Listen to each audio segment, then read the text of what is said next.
are 10 great sewing tips that I've learned throughout the years. The first one is to always read your machine manual. And this may seem completely intuitive to you. Of course, you're going to read the machine manual. But I find that a lot of times when people upgrade their machines, they think they don't really need to look at the manual. They know this brand, they know everything that it does, but you never know. And especially if it's a newer model, there's going to be new features that will just help your sewing be that much easier if you know about them and you can take advantage of them. So always read your machine manual, start to finish when you get a new machine, and keep it handy while you're sewing, because you can always refer, hey, why is this happening? Or, troubleshooting any issues like that. Or, hey, maybe there's an easier way of doing this that I never knew before. So always keep that on hand. My second tip is to change your machine needles frequently. And, a lot of people sew with the needle that came with their machine. For years I've heard. And they'll take their machine in for service and say the tension is off. I have these bird nests under the fabric with the bobbin thread, or, the tension, it's always the tension's fault. But a lot of the times that can be remedied with a new needle. And I like to keep on hand universal needles, leather needles, jersey needles, embroidery needles, and denim needles. And of course, you're choosing those based on the fabric that you're working with, but you want to pick the size of needle depending upon the thread that you're working with. So, a great tip that I found is to actually thread the needle before you ever even install it onto the machine with a little, scrap piece of thread. And if the needle glides over the thread like this, then you know that it's going to sew for you well, that it's the right size. If the needle is catching on the thread and not moving down, then you need to choose a different size needle. So that's a really good tip, before you ever even get started, and to alleviate a lot of headaches. The next tip that I have is to utilize these spool pin caps that come with your machine. A lot of people just keep them in the accessory pouch and they don't even give it a second thought. But they really do help the thread wind off of the spool and down through your needle, better. There's a reason that they've made these things. So you want to choose the size that corresponds to your thread spool size. So of course, a larger one with a larger spool and a smaller one with a smaller spool. And if your machine has the capability of having this horizontal spool pin here, I've just put it on here for reference. You would use this for a twin needle application, or you would use this when you're working with metallic thread. The thread just, it sews better when it's sewing off of a position like this. And if your machine is a little bit older or doesn't have the option of this spool pin, then you can buy one that actually is an accessory that sits next to your machine and it'll thread over, so you keep it in this position. And I have this little felt tab on here, and this particular brand specifically says to only use this felt pad when you're using this spool pin, but a lot of them require you to put it in between the thread spool and the cap on all applications for regular sewing. So again, refer to your manual and utilize these things that come with your machine, because they are there for a reason.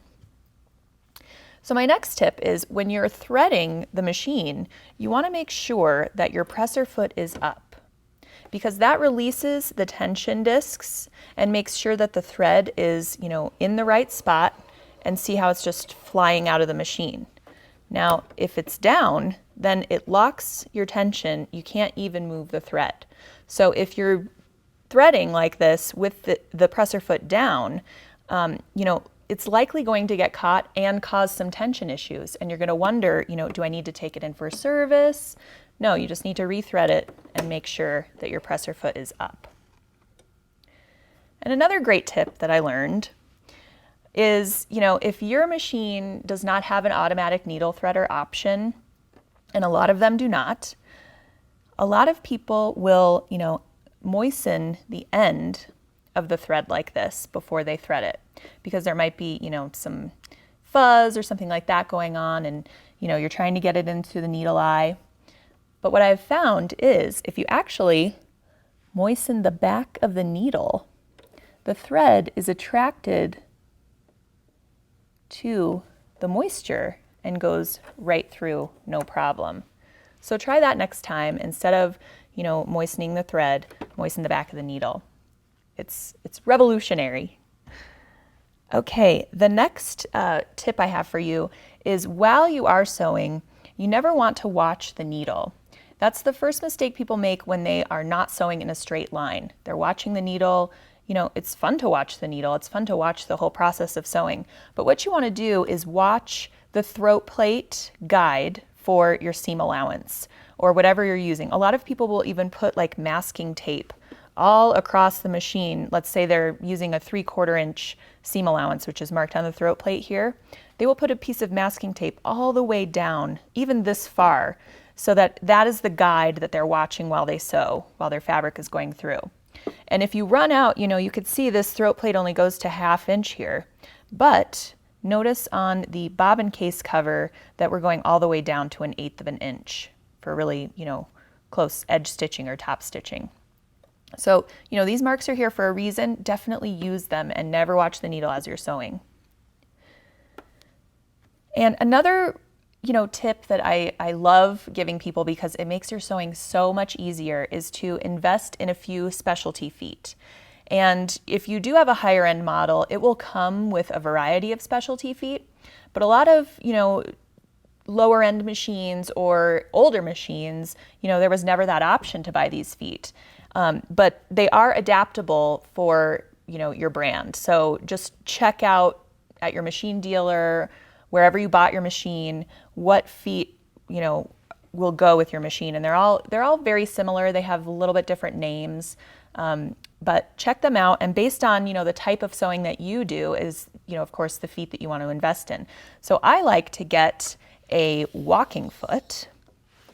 This is really great, for quilting heavy layers or sewing bulky fabrics or, sewing slippery fabrics, or maybe one fabric that's one weight and another that's another weight. And so as they're going through the machine, one of them's getting caught up.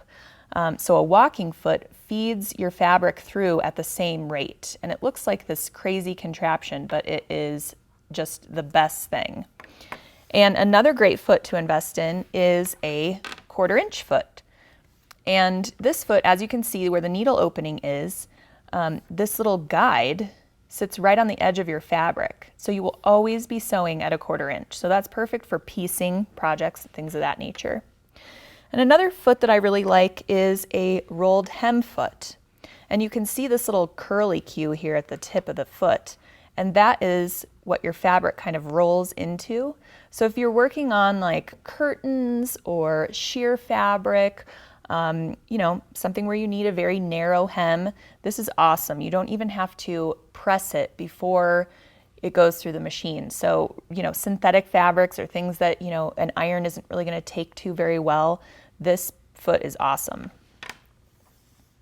And of course, there are a number of different feet that you can find. So just check out what's available and invest in a few that you think that you'll use most frequently.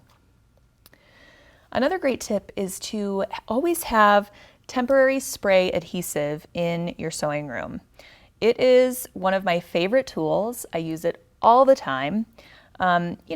It's kind of a cheat, but I'll take shortcuts anywhere I can get them. And, recently I had a friend making a bunch of baby blankets, and she was using a really lofty minky fabric on the top and a flannel on the backing. And it was very problematic for her because they kept slipping and shifting out of shape as she was sewing, because minky can just be very unruly and it can shed all over the place. So I told her to cut her rectangles and actually spray the right sides with temporary spray adhesive. Put them right sides together, sew around her rectangle, leaving a little opening, and then throw it in the washing machine, which removes all of the temporary spray adhesive. Then once it's out of the dryer, you turn it right side out, sew up your little opening, and do a little top stitching, and it's done. And it's so much easier. And she just said it was a lifesaver because, your fabric then just acts as one. And it's, the flannel almost like stabilizes the minky also. So that's a really great tip. Always have this on hand. And another tip, I couldn't give 10 tips without telling you to press while you sew. And a lot of people skip this step and then they wonder why their finished garment or their finished project looks a little bit homemade. And that's generally the culprit, is not taking the time to press while you sew. And you really want to invest in a good iron that has some great steam capabilities and, gets really hot. None of these like $5 irons that barely get the job done. So you want to get something really good in your sewing room, and maybe even something that does vertical steam so you can hang large yards of fabric on a hanger or something and just give it a good steam. And my last tip for you is to love your seam ripper, because you're going to use it often. And your machine will come with a little seam ripper just like this, and I find that this is kind of small. It'll give you a little cramp if you really have a long seam to rip out. But of course it's good, and in a pinch, you'll use anything you can find. So if you do, always keep this one, in your accessory box with your machine, so you always have one on hand. But another variety is a surgical seam ripper, and these are really cool for working with, serge seams, or even taking out some embroidery designs or applique stitches, anything where you have a lot of stitches to go through. This is awesome because you just slip it up in there and give it a good slice all the way down. And these are really good for that purpose. I've also seen seam rippers that, have these ergonomic handles. They're a little bit bigger, or they have grips on them. So just check out what's available and find one that you are going to love, because it's going to be around for the long haul.